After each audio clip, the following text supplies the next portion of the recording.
That is, in addition to the ability of states to limit freedom of speech, there are certain things that they have to prohibit in their law, and that is this incitement to incitement to discrimination, hostility, or violence. This requirement is completely at odds, or let's say maybe 75% at odds, with our constitutional requirements, as Don will talk about in a few minutes. And it's that incompatibility that caused the United States, as well as a few other countries that are listed up there, Belgium, Denmark, Finland, and Iceland, to what we call in international law reserve, which means refuse to accept that particular article when they became a party to this treaty. They said, we simply cannot accept an obligation to ban incitement against discrimination because that actually is protected under our Constitution. There's some incitement that's not protected, but Article 22 is such a broad prohibition that we cannot accept it, and so the United States does not accept that obligation. Okay, so we have these treaties, the International Covenant on Civil and Political Rights, which applies globally, and the European Convention on Human Rights, which applies in the 47 states of Europe. What kind of a difference do these treaties make? Well, as it turns out, under the way international law works, if a state tries to limit free speech and asserts that it's doing so based on one of the grounds listed in this convention, these two treaties create mechanisms whereby individuals can take their complaint against the state to an international body for a decision. And so what we have is actually 3 different international bodies that have adjudicated issues of hate speech. The first body is called the Human Rights Committee. It's a committee that deals with this first treaty that I mentioned, the International Covenant on Civil and Political Rights. And I just wanted to give you a sort of list of, a very brief list of the sorts of issues that it's dealt with. The JRT case, which is a case against Canada, was a case brought by someone who was running an anti-Semitic telephone service that was closed down by the Canadian government. And in the Q&A, I can read you a little bit about what he was saying in his telephone service. And he complained that the Canadian government was not acting consistently with the international treaty, and the UN Human Rights Committee said, on the contrary, in fact, this is exactly the kind of speech that Canada is obliged to prohibit under Article 20, and so the complaint didn't go anywhere. Similarly, in a very famous case called Forisson versus France, which had to do with France's law prohibiting denial of the Holocaust, you had a French quasi-academic who claimed that the gas chambers were a myth, and he was prosecuted under the French law. He again complained to the Human Rights Committee that France was not acting consistently with the human rights treaties, and he too lost because the court said, or excuse me, the Human Rights Committee said this is exactly what France is allowed to do under Article 19. Again, Article 19 says that they can limit it as necessary to respect the rights and reputations of others, and the Human Rights Committee said, well, this is very clearly a law that it's done to protect the rights and reputations of French Jews, given the history of what happened in the Holocaust in France. Then, in addition to the Human Rights Committee, which deals with the global treaty, we have a very, very important body in Europe called the European Court of Human Rights, which deals with violations of the European Convention on Human Rights. And what we have had over the last 10 or 20 years is a series of cases where individuals whose speech has been criminalized by the government on the grounds of it being necessary to prohibit the speech to protect the rights and reputations of others or advance public order, have brought cases in the European Court of Human Rights alleging that the state was not in fact allowed to do so. And in case after case, the state wins. And I have a very short list up there. Hungary dissolved an organization that was organizing anti-Roma rallies and again won. Belgium convicted a parliamentarian for anti-Islamic leaflets. France fined a cartoonist for cartoons praising 9/11. Germany dissolved an Islamic association calling for overthrow of non-Islamic states. Russia convicted an author of anti-Semitic attacks. Sweden. And then we also have cases upholding blasphemy laws as permissible as well. Occasionally the state loses in cases where it's clearly the state trying to prohibit bona fide political speech. The court has said that that in fact is not permitted by Article 19, paragraph 3. But the fact is that international human rights law and European human rights law gives the state a significant degree of discretion to prohibit certain forms of hate speech. And it's a very, very different paradigm from what we're used to in the United States, but it's one that comes out of a tradition where the rest of the world has seen that hate speech can lead to awful crimes. And that's how I'll end, which is just to mention very briefly that indeed there have been criminal convictions for violations of the Genocide Convention. In the case of Rwanda, you have officials, you have radio broadcasters who were convicted of violating the Genocide Convention for speeches that they gave, which were derogatory of the Tutsi minority that were regarded as incitement to genocide. Again, the rest of the world comes from a tradition where hate speech is regarded as merely a few steps away from systematic campaigns of extermination. It's a very different tradition, history, and set of views than we have in the United States. But the result is that the rest of the world does have hate speech laws, and it would be very useful for us to understand why we have them, but of course also how they can be abused. And I'll stop there. Thank you. Our next speaker is Juan Cole, who is Richard P. Mitchell Professor of History and Director of the Center for Middle Eastern and North African Studies. Juan is a scholar of Middle Eastern and Islamic history, and he's author of the blog Informed Comment. Thank you. If you hear the Harlem Nocturne, it means that I went over. I set a timer for myself. I want to just make a few remarks about the wake of what some commentators called the Arab Spring. I call them the youth revolutions in the Middle East in 2011. With regard to our subject matter, I know some of you may hear a talk on freedom of speech in the Middle East and think that it would be a very short talk. However, it's more complex than that. I argue in my recent book, The New Arabs, that the millennials are changing the rules of the game in political discourse in the Middle East. The people born in the 1980s and after, who are much more urban, much more literate, who are wired than their parents, and typically, according to the survey research, at least somewhat less religiously observant, and not as tied to patriarchal norms where, if your father says you can't go demonstrate, then you stay home. Obviously, they didn't pay any attention to their dads or their mothers in January of 2011. And across the board, what was remarkable about these youth revolutions was that they were spearheaded by youth who, generally speaking, were liberals or leftists. They were some of them were Trotskyites. Some of them, were red diaper babies. Their parents had been communists or Nasserists, sort of Arab nationalists and socialists of various sorts. And the regimes under which they lived had gradually gotten rid of those parties. So they grew up without a party framework. They were kind of free-floating liberals and leftists.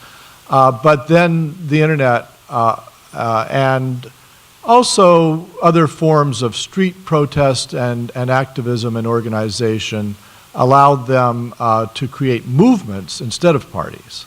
And those movements turned out to be impossible for the regimes to control in the way that they had controlled the parties.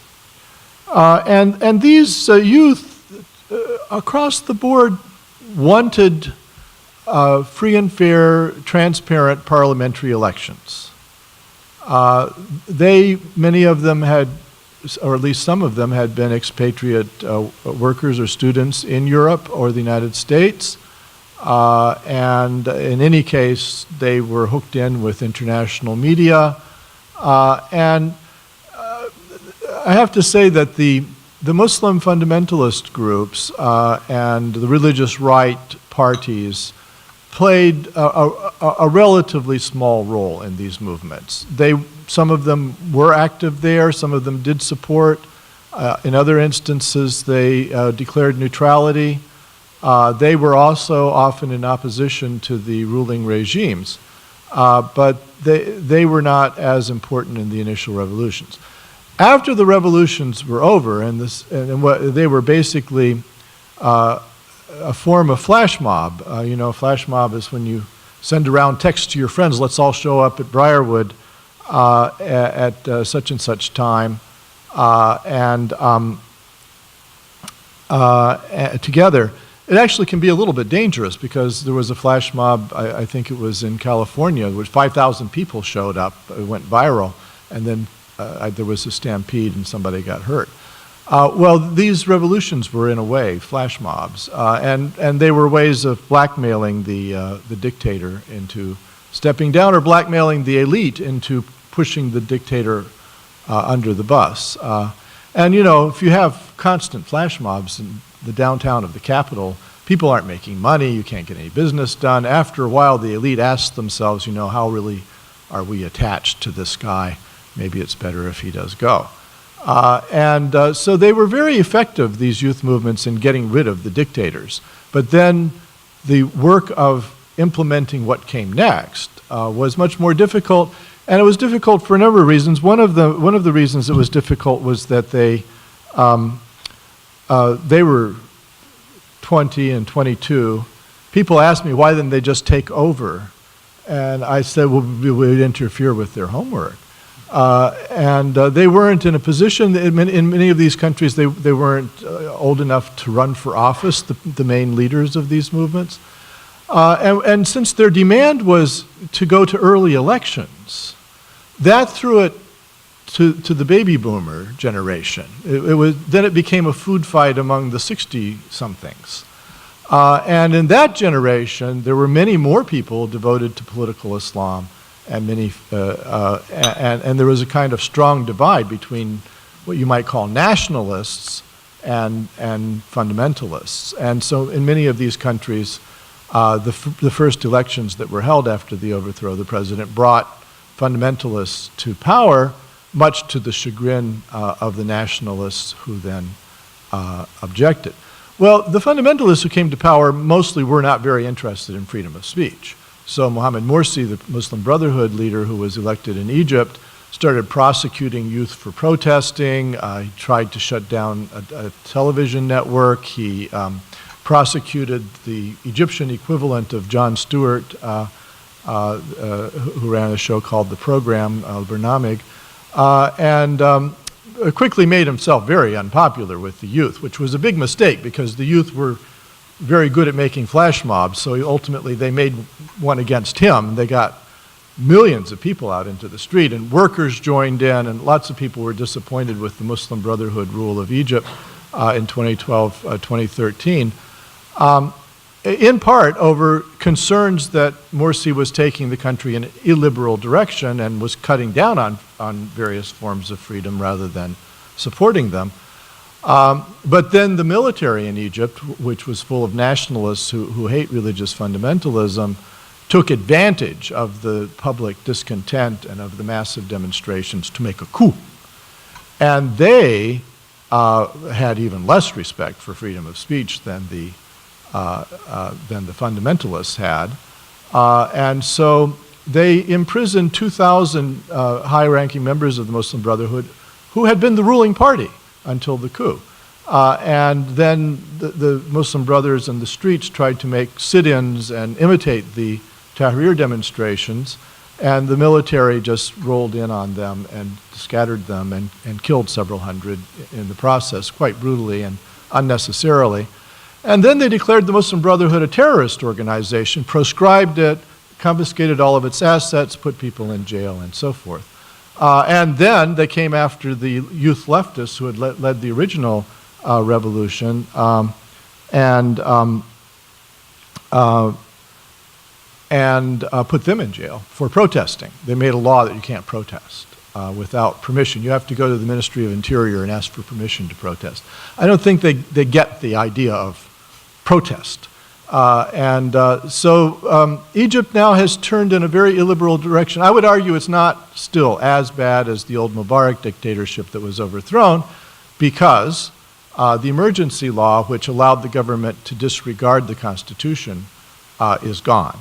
The new Constitution that was crafted under the supervision of the military actually is quite a liberal document, and if it ever gets implemented, then some of these draconian measures will be rolled back. Just to finish up, to say that the mirror image of Egypt is Tunisia, where there's been much more compromise, where a religious party got in at first, and there were problems with freedom of speech, but not so much political speech as things like blasphemy or morality and so forth. But then people were pretty unhappy with that interlude, and they voted in the Nationalist Party the next time, last October. And so now people are afraid, will the nationalists honor the people's demand for increased freedoms? But at least Tunisia now has had 2 parliamentary elections. I think things are tremendously more open than they were under the dictatorship. And so you've had much more success there. But in places like Syria, Yemen, Libya, the aftermath of the revolution has been a kind of civil war. And of course, civil war's no good at all for freedom of speech. In fact, if you just can get away with still being alive, you're lucky. On that note, literally. Our next speaker is Don Hertzog, who is Edson R. Sunderland Professor of Law. He teaches law and political theory here at the University of Michigan. Thanks. So the first thing to remember about First Amendment law is that it can't be a general account of freedom of speech. And the reason is that the Constitution protects you only against state action. So if you work at a store and the manager tells you to take off your political button, that's just not cognizable under the First Amendment. If Disney, the parent corporation of ABC, tells ABC News not to run a story that they don't like, that's not a First Amendment question. But when it comes to what the government can do, the First Amendment on this set of issues makes us pretty much the Lone Ranger in the West in what it takes free speech to mean, and I'll just give you a cartoonish picture of how that goes. So it is a non-starter in this country for the government to try to regulate speech on the grounds that it's blasphemous. It's just not available to the government. It's extraordinarily hard for the government to regulate speech that promotes breaking the law or even violence. And it's commonly said to be a non-starter for the United States governments to be able to regulate hate speech. I think that's not quite right, but it's pretty close to right. I just want to review what's going on in some other Western countries to underline how distinctive the general approach is. So, much noted at the time that a fatwa was issued against Salman Rushdie was this: Great Britain then had a blasphemy law which specifically protected Christianity. And that law was challenged in international circles and was held to be fine on its face because the UK established Christianity as its official religion. Today, the UK has a racial and religious hatred law that says this: a person who uses threatening words or behavior or displays any written material which is threatening is guilty of an offense if he intends thereby to stir up religious hatred. This law would be struck down in roughly 2 nanoseconds by any sitting judge in America. It's not even a close call under American law. It's blatantly unconstitutional. And you can imagine the things a government might say about why it wants there to be such long books, the things that governments all over the world and the international community says about this sort of stuff. And again, American law, the answer is not even close to the line of acceptability. Or again, in the aftermath of the Charlie Hebdo killings in France, prosecutors dusted off an 1881 statute on terrorism that the government had obligingly amended just in November of last year. So, quote, defending terrorism, close quote, in public in France can now get you a sentence of 5 years in jail and 75,000 euros. The same done on the internet, this is interesting, boosts the sentence to 7 years and 100,000 euros. And so you go to jail now, people are going to jail now in France in the aftermath on facts like the following.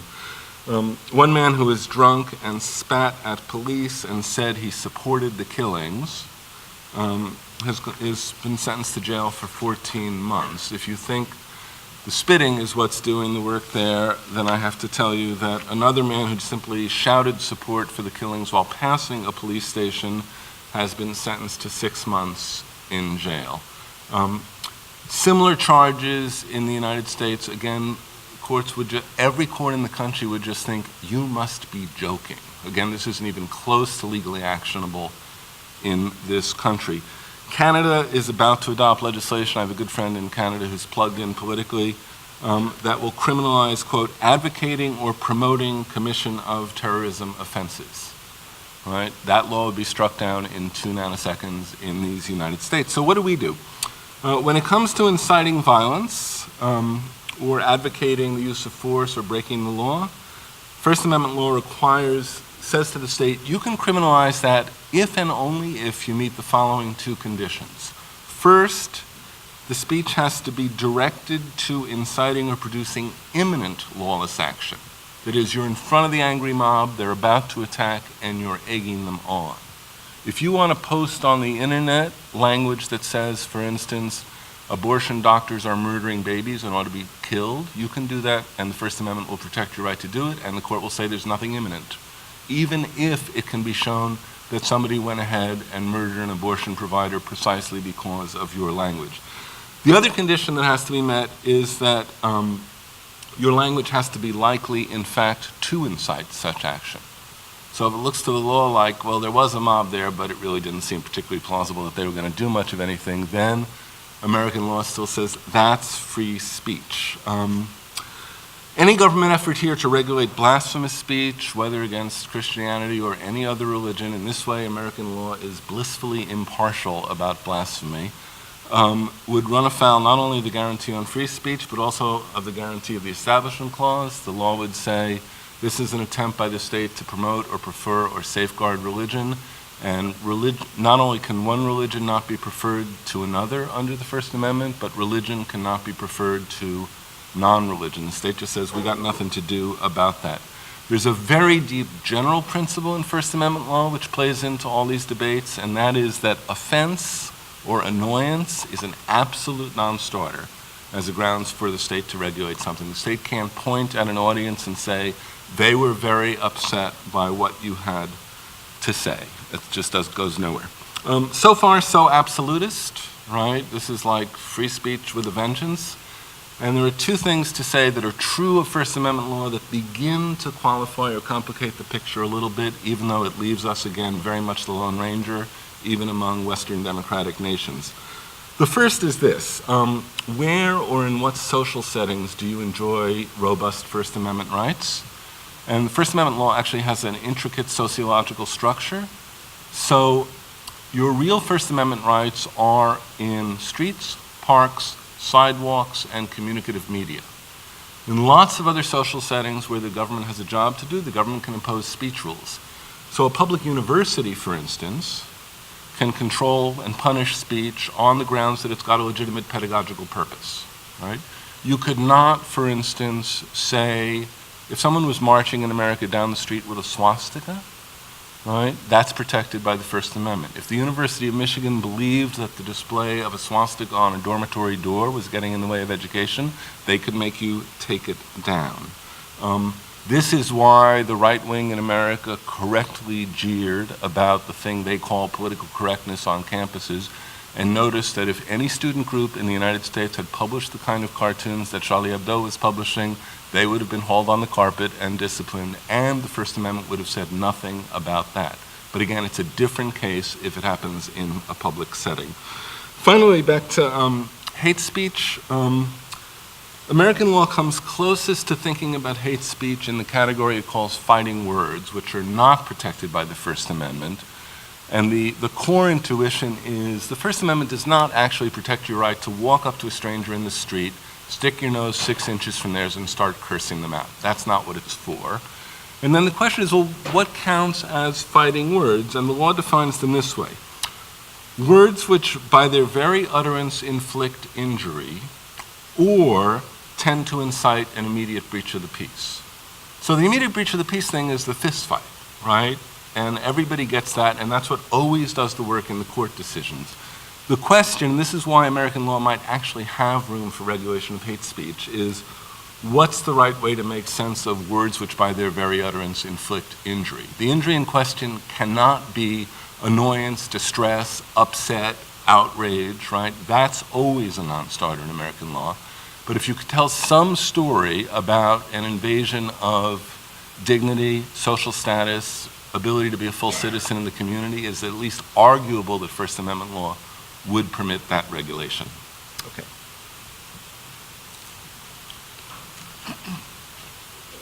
Our last speaker today is Daniel Herbert from Screen Arts and Culture. He's Associate Professor of Screen Arts and Cultures. He is a scholar of media culture with particular interests in media industries, geography, and cultural identities. Thank you. Thanks for everybody coming out, and thanks for organizing this. So I enter this conversation, as she says, as somebody who studies film and media with a particular, and I teach and study the film industry in particular. So really, I'm entering this conversation because of the interview.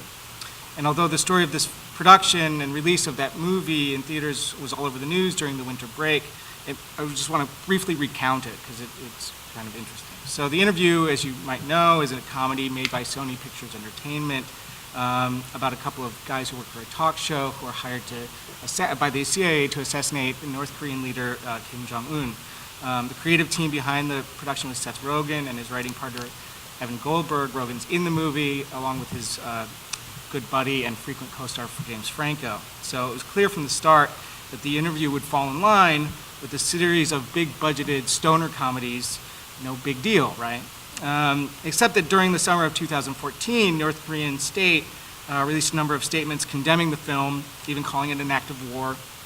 Then a group of hackers stole and released a huge amount of data from Sony Pictures Entertainment, claiming that this was punishment for making the film, and then they threatened to release more of this stolen data if Sony put it into theaters, so kind of bullying them into pulling it. There was a lot of coverage about this hack in the news, particularly because there were some juicy emails with executives saying nasty things about big Hollywood stars, and that was most of the focus of the reporting. And then in advance of the film's planned release of Christmas Day, the hackers also threatened a terrorist attack on theaters that showed it, at which point all the major theater chains refused to show the film, leading Sony to then just say, we're not releasing it anywhere, anytime. So it was at this point that the film was really firmly enmeshed within a debate. The stoner comedy was now part of a big debate about freedom of expression. President Barack Obama stated, "We cannot have a society in which some dictator, someplace, can start imposing censorship here in the United States." And similarly, Secretary of State John Kerry said, quote, "These actions," meaning the hack, "are a brazen attempt by an isolated regime to suppress free speech and stifle the creative expression of artists beyond the border of its country." And then finally, and I like this because it's the Secretary of Defense, saying, quote, "The cyber attack against Sony Pictures Entertainment was not just an attack against a company and its employees, it was an attack on our freedom of expression and our way of life." Right, stoner comedies. Following this, the film finally did get a release in theaters on Christmas Day, due in fact to the efforts of the Art House Convergence, which is a consortium of independent theaters actually run out of here in Ann Arbor. So like people down at the Michigan Theater brought that movie to theaters, and it can now be found on Netflix for everybody.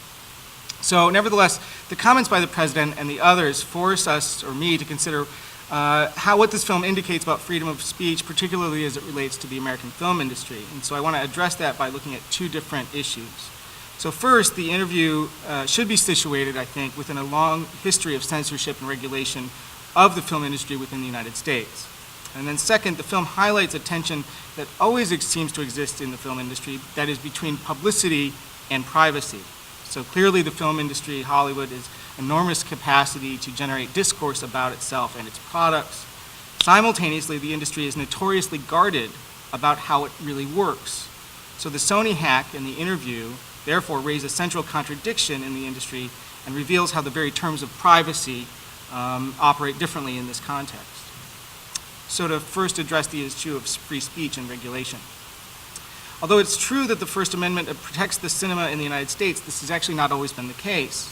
A Supreme Court decision in 1915 ruled that movies were not protected by the amendment and thereby gave authority to all manner of state and city governments to institute censorship laws, which they did.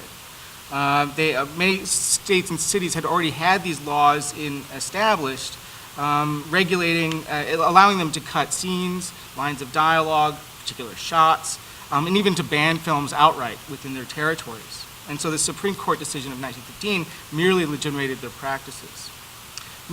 Also, numerous reform-minded social groups, such as the Catholic Legion of Decency, regularly pressured filmmakers to conform to certain guidelines and otherwise protested or even boycotted the release of certain films in certain areas. Moreover, they endeavored to sell their products around the, Moreover, as they endeavored to sell their products around the world, the Hollywood studios had to accommodate the wide-ranging censorship laws in numerous foreign countries, leading to a number of cases of different versions of different films going to different places. So it's in this context that in the 1930s, the Motion Picture Association, which represents the studios, put together an internal mechanism for regulating the content themselves, called the Hayes Office, and through the Production Code. And this was designed to anticipate and therefore quell the concerns of any outside governmental body, foreign or internal. And so they came up with this set of guidelines called the Production Code, and largely the code was looking at issues of sex, sexuality, and the occurrence and representation of violence. So all those things that Hollywood's really good at doing. But importantly in the context of the interview, I think, there were also rules about the representation of foreign nations and nationalities. So specifically the code states, the rights, history, and feelings of any nation are entitled to consideration and respectful treatment, right? Because they want foreign markets. And further, that the, quote, history, institutions, prominent people, and citizenry of other nations shall be represented fairly.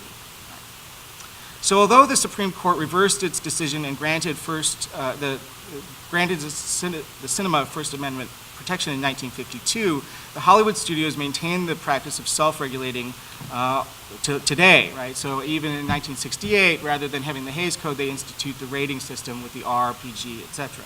Which is to say that aside from obscenity laws, the film is not censored in the United States, but remains highly regulated by the studios themselves. I lay this out for a number of reasons. History shows that Hollywood has adjusted their filmmaking practices in accordance to foreign censorship laws for a long time. The interview is an interesting case in this context because North Korea was never going to be a legitimate market for this film, although there was discussion in the press about bootlegs of the films being slipped in. Second, I want to highlight the fact that although film is a protected form of speech in the United States, it remains highly regulated within the industry itself. So Hollywood's supposedly free speech is nevertheless quite restrained. So moving on to my second point, and I will keep this part brief, about the tension between publicity and privacy in the film industry. As I said, and is apparent to everyone, Hollywood does an amazing job at generating discourse about itself and its products. It's Hollywood glamour. This is publicity in the promotional sense of the term. And this kind of publicity is actually vital to the operation of the film industry. Films, and Hollywood films in particular, are incredibly expensive to produce, and they are also what you call an experiential good, meaning that the quality of the commodity is difficult to ascertain before you consume it. So Hollywood spends a lot of money trying to convince us that we ought to spend our money on their expensive films and creating the glamour of Hollywood. But the industry works equally hard to keep secrets, particularly regarding its financial dealings. John Caldwell calls this, quote, an industrial bipolar disorder, where Hollywood constantly wants to talk about itself and its workings, but simultaneously works to strictly control a vast amount of information. This desire for controlling information and the tension between publicity and privacy is nowhere more apparent than the Sony hack. The Motion Picture Association has commissioned a good number of reports about the problems of cybersecurity, which one can find on their website. But all the reports I could find dealt with cybersecurity from the standpoint of film piracy. Sony hack included the pirating of certain films, but it also included the personal information of hundreds of Sony employees, including bank account information and social security numbers. These people, it seems to me, are the real victims of the hack, as they now have to make great efforts to protect themselves from identity theft. Therefore, to close, and to bring it back to the issue of free speech, I want to point out that much of the discussion of the interview included fears that if Sony did pull the film from theaters and stop the release, that this might have a chilling effect on future filmmakers, that people would be less likely to make challenging films and thus stifle free speech in the American cinema. But it's not this chilling effect that concerns me most, but rather the chilling effect that the Sony hack could and likely will have on the freedom of expression of private individuals working in large institutions using email and other digital devices for communication. Thanks.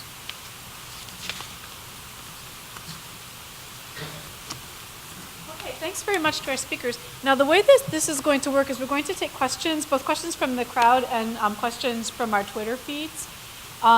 We are going to ask those who would like to write questions to raise their hand, and somebody will bring you an index card for you to write your question on. Right? Okay, we don't have any questions to start with from Twitter, do we? Okay, I'm going to take that as a no. Thanks very much. Those were very provocative comments. Two kind of broad conceptual legal comments and two more targeted sort of case study comments. The first from Stephen Ratner referring to addressing international law, treaties to protect speech on the international scene, and what those capture and make difficult, what those treaties address and what they don't address, how different American law is. Then we heard from Juan Cole about the evolution of revolutionary movements in the Arab world and about freedoms of speech in the Arab world in particular. We heard from Don Hertzog about, very interesting, I actually did not know how different American hate laws are and how different American protections of freedom of speech are from the global, the ecosystem, the legal ecosystem of protection of speech. I didn't know that we are lone wolves and lone rangers in this field. And then from Dan Herbert, we heard about the interview and how that has put pressure on perceptions of freedom of speech in the movement of entertainment across international boundaries in particular. I'm not seeing hands going up. Do people have questions you'd like to ask?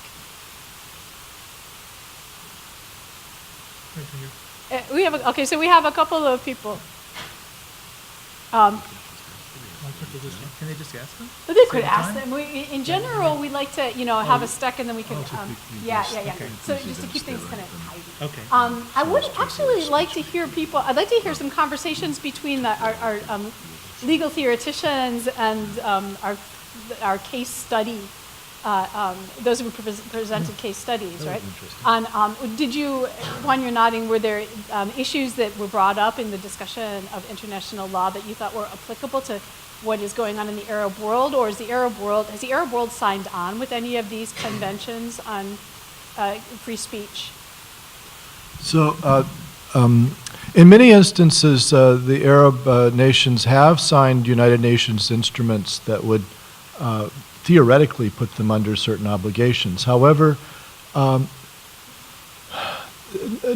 unlike in the case of Europe, there aren't strong adjudicatory institutions where, you can't, I think it would be very difficult to take General Sisi to court someplace about what he's done.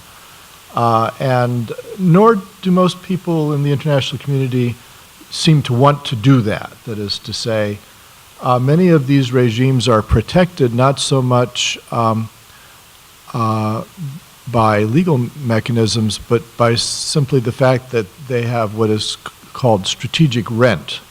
The world wants the Suez Canal open, so they basically tell the president of Egypt, knock yourself out, do what needs to be done to keep the Suez Canal open. So if he needs to kill people in the Sinai to do that. I mean, just as a matter of realpolitik, this is not, it's not likely that the world community is going to organize to demand freedom of speech for the Egyptian people.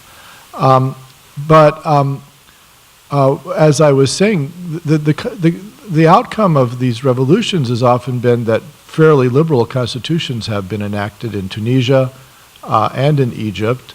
And in Egypt, the emergency law passed by decree by the president in 1981 has been abrogated. And so the real hope for the region going forward, it seems to me, is not external but internal, and it's that gradually the judges would actually implement these constitutions. And for judges to stand up to the military men is tough, but it's not unknown. And then, of course, in Egypt, eventually there will be new parliamentary elections, and the parliamentarians could start demanding that the Constitution be observed, and they could start passing laws that restrained the president. So I think, at this point in the American Revolution, the British still had Staten Island, and it's very early days. Okay, thank you. Okay, here's a question from the audience. Given what Professor Ratner said about the ability of European countries to regulate free speech, why wasn't Charlie Hebdo regulated? Okay, I think I can take a crack at that one. There were, over the years, complaints that Charlie Hebdo's cartoons were in violation of France's hate speech laws. And there were investigations by prosecutorial authorities, and they decided that they were just on the line of being protected political speech. And believe me, Charlie Hebdo has lawyers too, and made sure that their cartoons were just on that side of it. Now, there are some people who've said the French were not being, forthright or even-handed in terms of their decision not to prosecute Charlie Hebdo. I mean, Charlie Hebdo really took aim at pretty much everybody, all religions, all political persuasions, all leaders.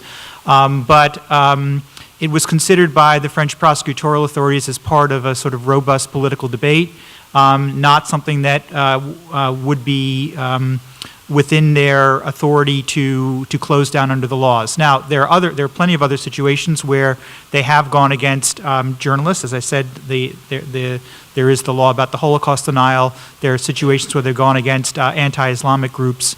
But Charlie Hebdo managed to stay on the right line, on the right side of the line as far as French law was concerned. Yeah, and a lot of the coverage of that crisis has pointed out just how inconsistent, how porous the law is, and how many ways they could have been on the wrong side of the law. Managed to stay on the right side. Lots of people have questions about the about American law. Oh, okay. Here's an interesting question. Do you think that the interview will have that great of an effect on the movie industry and what is produced by the film industry? Is there going to be a knock-on effect or reaction to the way that movie rolled out and the kind of reaction that it drove internationally? No, I think that, it's unlikely that there's going to be another movie soon about the assassination of any leader. But no, I think the reaction from government officials and from a bunch of celebrities within Hollywood condemning Sony's calling Sony, being weak or whatever, in being intimidated by the threats. I think that other studios are going to go ahead with their filmmaking practices. It could be that screenwriters are a little less adventurous, but if there is an effect, this is going to be a kind of unanticipated effect, because Sony did only release it in 300 theaters. That was not the bulk of the money it made. It made $40 million some in video on demand. And so I think if there's any effect, it has actually nothing to do with the content of the film, but rather with kind of distribution infrastructure, and that the interview proves that you can make tens of millions of dollars on digital download, and that's really economically efficient for the studios, and they're trying to figure out how to make us all do that all the time. So that's actually the effect that I anticipate. Okay, then. This one is for Don Hertzog. Is there a concrete example of fighting words causing injury in the U.S. in which the words were not protected under the First Amendment? So the courts have quoted over and over from the Supreme Court on down the language that says the state can regulate words which by their very utterance inflict injury. Hate speech codes have surfaced in litigation. There's a 1989 case striking down the University of Michigan's hate speech regulation, which was an eye-popping one.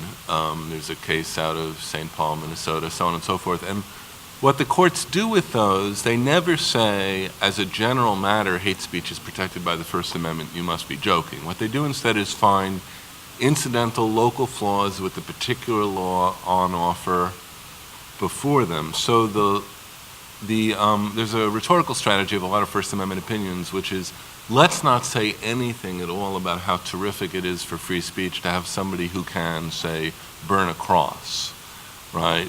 You don't want to get involved in that argument. Let's instead say, like, look, this is a bad law. This law could be used in cases not before the court to silence lots of things that really you shouldn't be able to silence. So I could give you a long list of nasty, nasty, nasty guys who got off, but they didn't get off with any court saying, that's great. They got off with the court saying, like, this is just a bad law. Okay, thank you. Back to Charlie Hebdo. Wasn't Charlie Hebdo's predecessor, Arakiri, shut down for the same type of speech? What's the difference between, does anybody know? Actually, I don't know that people know this. This is more French history than free speech history. Does anybody know this background? No. Okay, we're going to pass on that. No, I don't know. And I would just say, just as a sort of supplement to what I just said a few minutes ago, that if the French government had decided to use their prosecutorial discretion to shut down or fine Charlie Hebdo, I think it is certainly conceivable that the European Court of Human Rights would have upheld that. The case law, can be read lots of different ways. It tends to be very, very specific on the facts. There's no sort of consistent doctrine except the idea that if it's about, freedom of political expression, it's going to be protected, but if it's really about protecting the rights and reputations of individuals or causing harm to public order, it's not going to be protected. And the courts give what the doctrine calls a margin of appreciation, a margin of discretion to states to interpret that as they wish. And so I think that, it certainly is conceivable that if the French authorities had decided to go the other way, the European Court would not have found that to be incompatible with the European Convention. Could I follow on that just to say that Charlie Hebdo is in a tradition that goes back to the 19th century of épater les bourgeois, of making the middle classes upset. And it is firmly rooted in Republican ideology. So Charlie Hebdo's editors once said that one of the reasons they printed the caricatures about Islam was that they wanted to reduce Islam to being as banal as Catholicism in France. So this is a Republican commitment, and I think the Republican officers of state are reluctant to move against it just because it's part of what makes France France, to have this tradition of irreverence. The other thing to say is that it wasn't important. Charlie Hebdo had a circulation of on its good days, 60,000, and the level of discourse in it is just about that of a Seth Rogen film.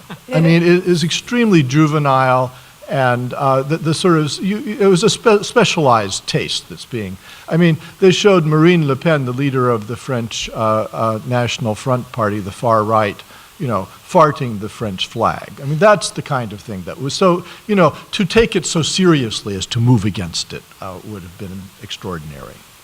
Excellent point.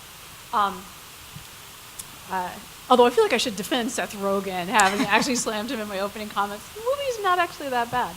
Neither is Charlie Hebdo? No, neither is Charlie Hebdo. Fair enough. Here's an interesting question. It's a very open question. I'm going to put it out here because I think that it intersects with things that each of the four of you was saying. How has the availability of information through technology advanced an individual's capability to defend their freedom of speech? You could also say, how has it increased our ability to challenge the boundaries of free speech? We heard, which I think it was from Steve Ratner, we heard quite fascinating that the penalties for electronic violation of, that was from Don, okay. Violation of hate crime laws are greater than the penalties for, paper violation of hate crime laws. We heard about the importance of flash mobs and therefore media, at least, I think that these were text and Facebook messages, right, that led to the uprisings in Egypt. And of course, the whole interview kerfuffle was driven by electronic availability, first of all, of the information that was hacked, and then by of the movie itself. So would all of you like to take a stab at this? How has the availability of information through technology advanced our capability to defend our freedom of speech, but also to challenge the limits of free speech? Well, I'll just give one interesting little way in which it has. One of them is that it creates tremendous potential for laws across different countries leading to inconsistent outcomes. So there's a case that came in through the US courts and the French courts against Yahoo for allowing the auction of Nazi memorabilia on its website. And a Jewish group in France sued them under the French laws, which bans such sales, as in Germany and a lot of other countries. And they won in France against Yahoo, and they tried to enforce the judgment in the United States by tried to seize some of Yahoo's assets. And there was a whole litigation in the United States asking whether or not enforcement of the French law in US courts would violate the First Amendment. And in the end, there was a sort of muddled set of opinions, and in the end, it was sort of decided that it wouldn't. But you can think about how, given the US as an outlier, how with electronic information where it's difficult to know where it's coming from, who's posting it, and yet it can be viewed around the world, how you can get into all sorts of complicated conflicts of laws. I confess I'm suffering an allergic overreaction to constantly being told that the internet changes everything. So my basic view is that the internet changes nothing. It's easier to reach a larger audience, that's for sure. It's harder for governments to impose certain kind of censorship when, for economic reasons, they need some version of internet access. The model for this right now seems to me to be China and not anything else going on.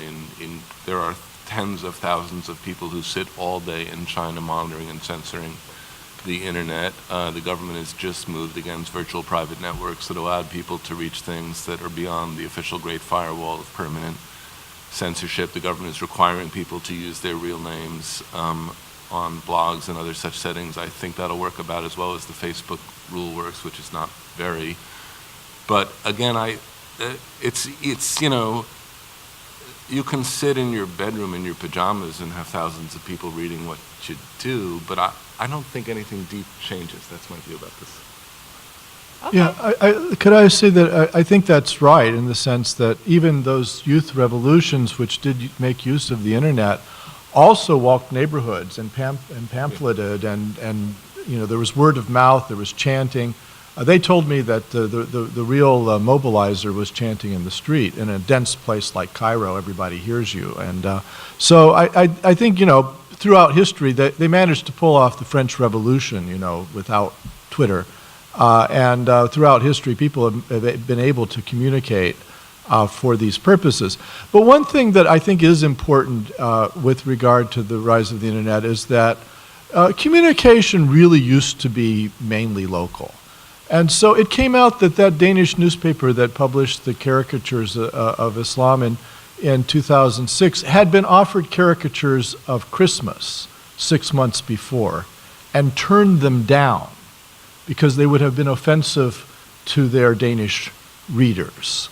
But then when they were offered the caricatures about Islam, which is, you know, in the Middle East and distant and so forth, that was all right. They published those. They didn't have a local feedback loop.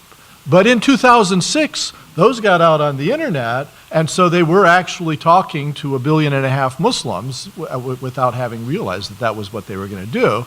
And so the fact that you now have an international audience for anything that you say changes the valence of fighting words. Because, you know, I remember one time I put a picture of Shiva, the god, on my blog as part of probably a bad blog post, and I got nasty mail from Madras, you know, that this was blasphemous and why did I do this and so forth. And I couldn't tell you how surprised I was to hear from Madras.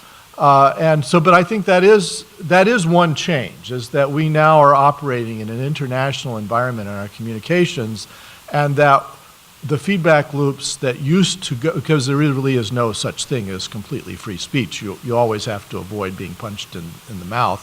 That now, you know, you can be punched in the mouth by people very far away, and you have to start taking that into account, I think. It's so harder to fly under the radar. Dan, did you want to add anything on No, that I don't question? think so. Huge question. Here's a factual point from the audience. Arakiri made a joke about de Gaulle's death in 1969. Censorship was abolished in the mid-70s. Am I reading that right? In the mid-70s, yeah. So it's just factual points about the history of the publications from Paris. Okay, this question asks for augury. I think we're ready. Any predictions or insight on the U.S. government's next steps in defending our freedom of expression against outside countries? And this actually, I think, follows nicely from the last question because, I think one of the things that, the interwebs do is, knocking down walls between countries, making our communication much more effortlessly international. It's also true that our communications can be buried in, the mass of communications that are going around the globe. You have to catch the wave in order to be heard overseas, but once you are, is there additional scrutiny? And again, to repeat the question, are any predictions or insights on what the U.S. government's next steps might be in defending our freedom of expression against outside countries that have different understandings of protections, conventions, and what should be protected? Anybody want to take that one on? It's hard enough to figure out the past. The present's difficult. I don't know. I'm sorry. No, that's Too hard.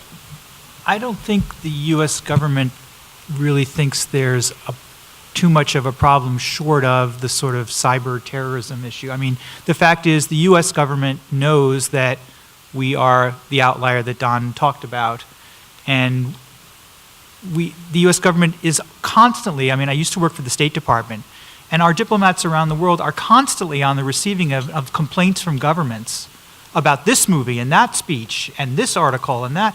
And what do they say? They say to the minister who calls them in on the carpet, and they say, yeah, but we have this, this is the way our system works. We have almost complete freedom of speech. And that's the end of the conversation. And they don't, the U.S. is a powerful enough country that it basically can have that response. Now, when we talk about cyber terrorism, there are things that the U.S. is trying to do, maybe even did so with respect to North Korea. But I don't think the U.S. government sees any sort of threat from foreign criticisms of the First Amendment. I think the U.S. is very, as a government, and certainly our Congress is extraordinarily proud, I don't know whether they should be, but they are extraordinarily proud of the sort of loner stance that we have. And I don't think they want to do anything other than just, in a sense, wave away the criticism.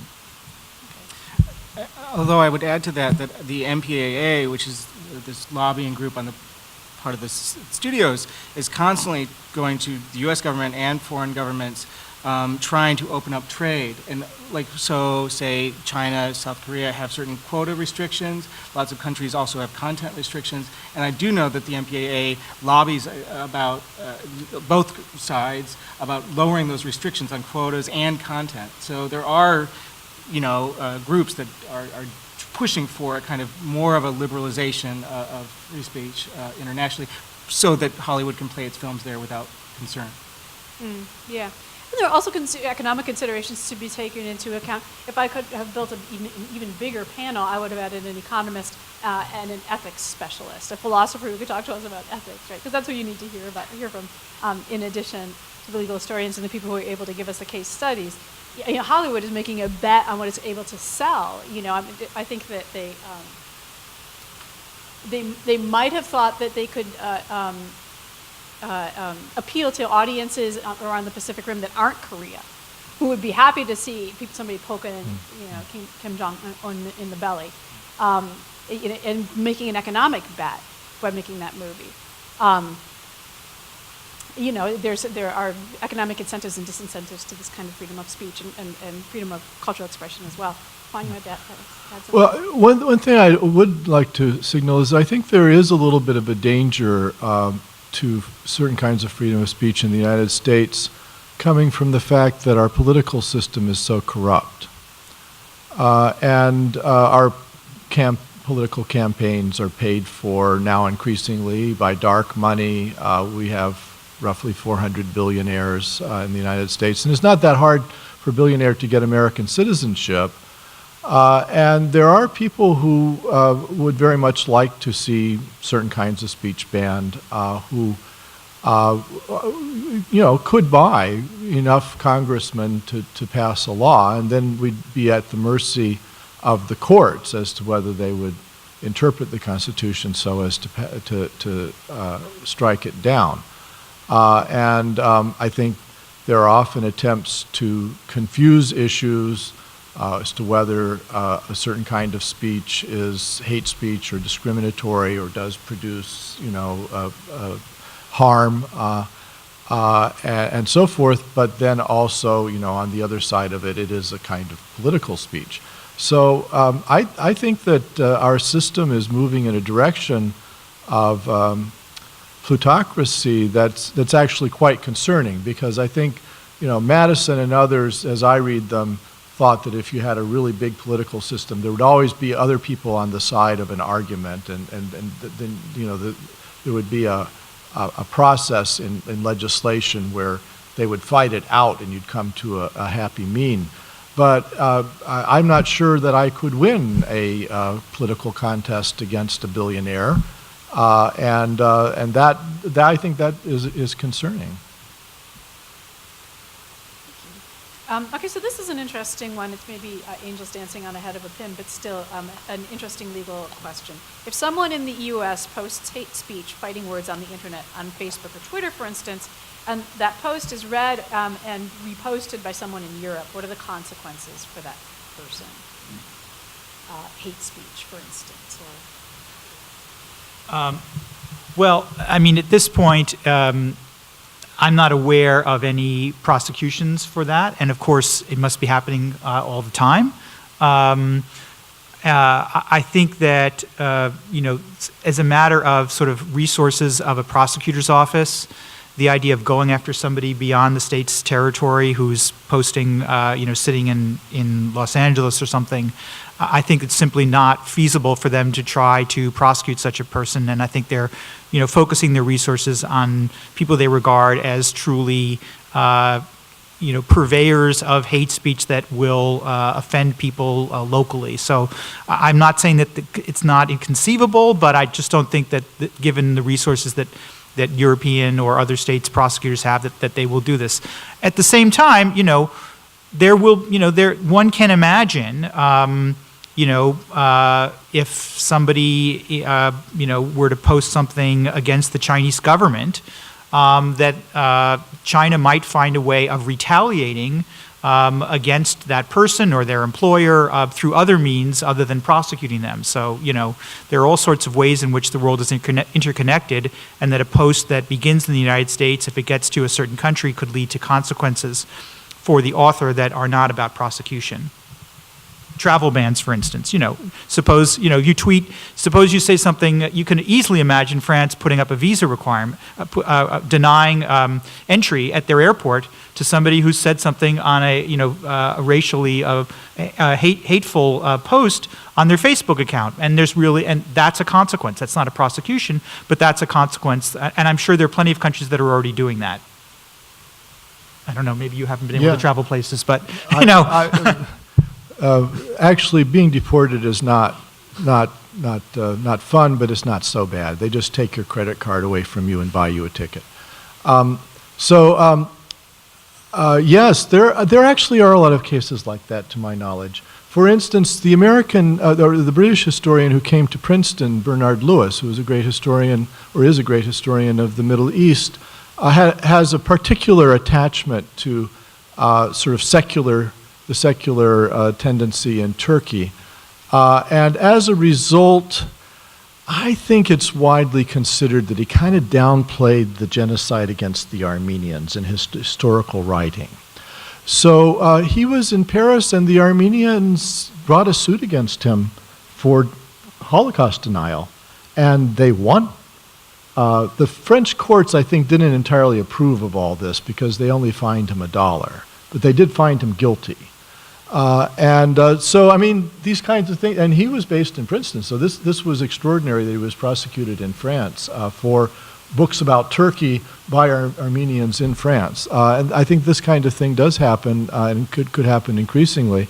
And then Bahrain right now, actually anybody who comes who's a journalist or a writer or whatever, they actually Google them. What have they said about Bahrain before they let them in? And I've had friends deported for criticizing the Bahraini government's crackdown on the Arab Spring protests. So, yeah, I think we're getting, you're all leaving a track in the internet, and you never know when you might want to visit someplace, so be careful what you say about Malaysia.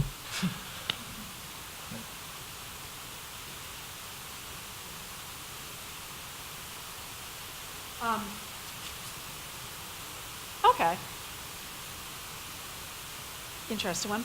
I feel like I'm reading your tea leaves. If the U.S. were on the receiving end of a movie comparable to this is a question from our Twitter feed, by the way. If the U.S. were on the receiving end of a movie comparable to The Interview, how would American authorities respond?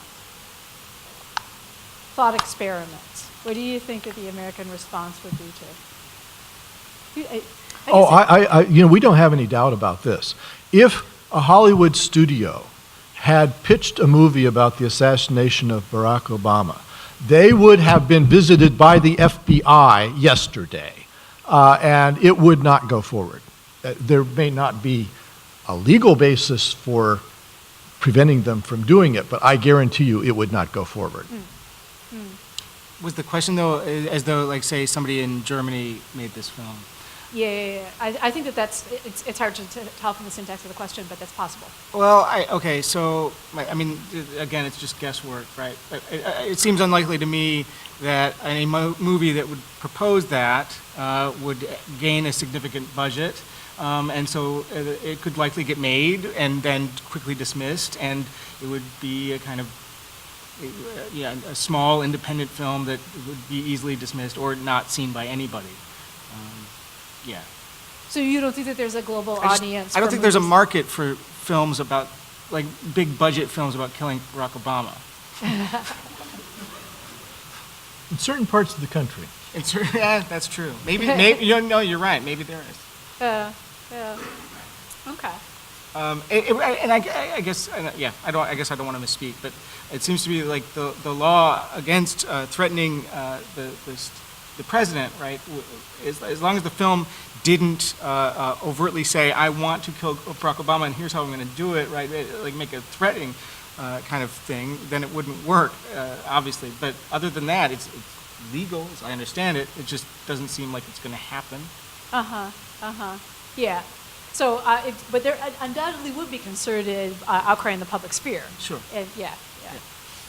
I mean, the U.S. government has historically, offered its views about foreign films it doesn't like, that it regards as anti-American. Now, most of the time it kind of ignores them because of exactly these reasons, because it knows they have such a small market and a small influence. But, every so often, you will hear, somebody will ask a State Department person, well, what about the North Korean movie that shows a nuclear attack on the United States or something like that?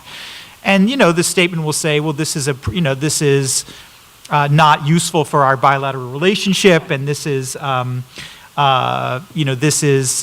really an unfortunate movie. But that's about as far as it will go. But yes, I think there are some situations where the U.S. government might react to a film it regards as hostile, but most of the time it's just going to ignore them, I think. So movies aside, I don't doubt at all there's a long list of settings in which the American government does not obey the dictates of the First Amendment and gets away with it. I have lots of cases, but sometimes it does in interesting ways. So film aside, in the height of protests against the Vietnam War, a guy at an anti-war rally in Washington, D.C. said, if they give me a rifle, the first guy I want in my sights is LBJ. And he was promptly prosecuted for threatening the life of the president. And the case made it up to the Supreme Court, and the Supreme Court said this was a political statement, it's clearly not a threat against the president, and he's allowed to say this. So sometimes the law does actually do stuff like that. All right, thank you. So it's time to wrap up. Any closing comments? All right, please join me in thanking our four panelists.